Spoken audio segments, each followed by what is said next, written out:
beer was given to me by SwillinGrog. It's Kloster Andechs, their export Dunkel. This is 4.9% ABV. This is a 500ml glass bottle. What can I tell you about this beer? Kloster Andechs, well, they're actually a monastery run brewery still. So, yeah, how's that for you? Let's crack it open. Anyone who knows me or follows the channel knows that I like Dunkels. It's probably like my favourite style, German Dunkel. It's a beer that I got a second prize last year. I brewed my own Dunkel. Not as good as these, of course, but I tried. So big thanks to SwillinGrog for this beer. He also did give me a Kloster Andechs, their Bock Hell. So I got that to have as well. Let's just put that there. Whoa, what we got? Beautiful colour, isn't it? That's absolutely gorgeous. It's like a real dark copper appearance. You got one thing of off-white mocha looking head, and those head is very tight, and you could float a 50-cent piece on it, I'd reckon. The aroma, yeah, real noble hop aroma, but I'm also getting sweet malts, like Munich, some kind of roasty, chocolatey kind of aroma as well.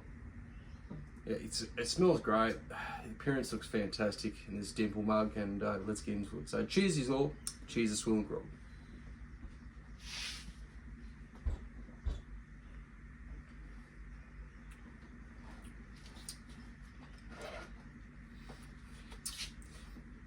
Wow, that really surprised me.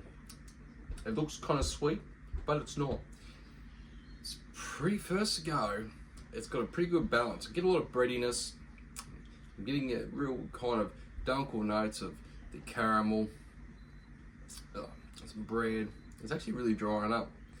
Hops have that noble hop kind of herbal kind of flavour going on. Let's go again. Body is light medium, I'd say, classically close to the medium. It's definitely got body to spear. It is,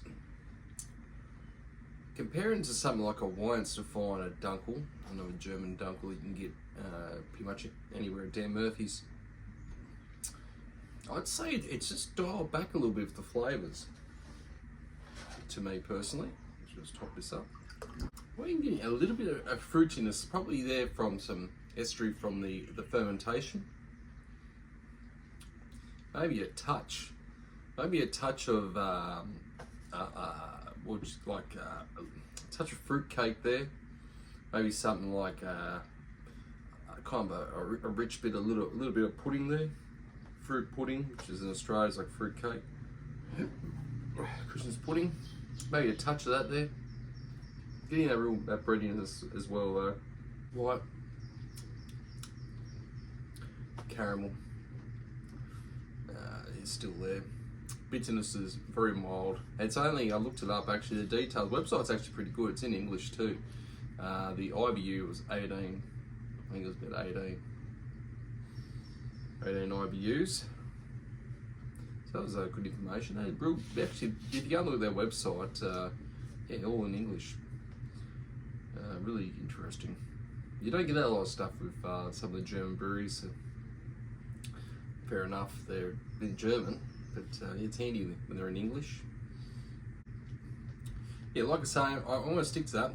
It's dialed back a little bit. It's not such a punch to the face. Sessionability would be pretty high, I think. You could really guzzle this due to it being very balanced. I have to say I'd probably prefer Weihenstephaner Dunkel to this, but maybe it's because I'm more used to Weihenstephaner Dunkel because I've been able to get it for years and years. I have done a couple other Dunkels over the years. Actually, SwillinGrog's mostly sent them to me. And brewing my own, yeah, I wish I had something to compare it to my own, but yeah, this is really sessionable. It's really probably a good gateway Dunkel, to be honest. There's no real I'm not picking up on really any real smokiness. So it's telling me there's no black malt that's been used, or the real black burnt kind of malt that adds that bit of smokiness to it. I think I did put that in my recipe when I brewed mine. But I don't really get that smokiness. It's just a mild breadiness, bread crust, bit of caramel, maybe a touch of fruit cake, kind of like a slight spiciness, herbalness there to the beer. This body's really sessionable. Could really drink it. It's not the best one I've had, but it's pretty damn solid. I've no real complaints really. The Kloster Andechs exported Dunkel. I'm happy to give this a score of a good. It's good German Dunkel. Saying that, there is hundreds of Dunkels from Germany. They're all pretty good. But I'll say this is a good. Alright, so big thanks to SwillinGrog for this. You guys all take care, and I'll see you in the next Jazz Beer Reviews. Swinging at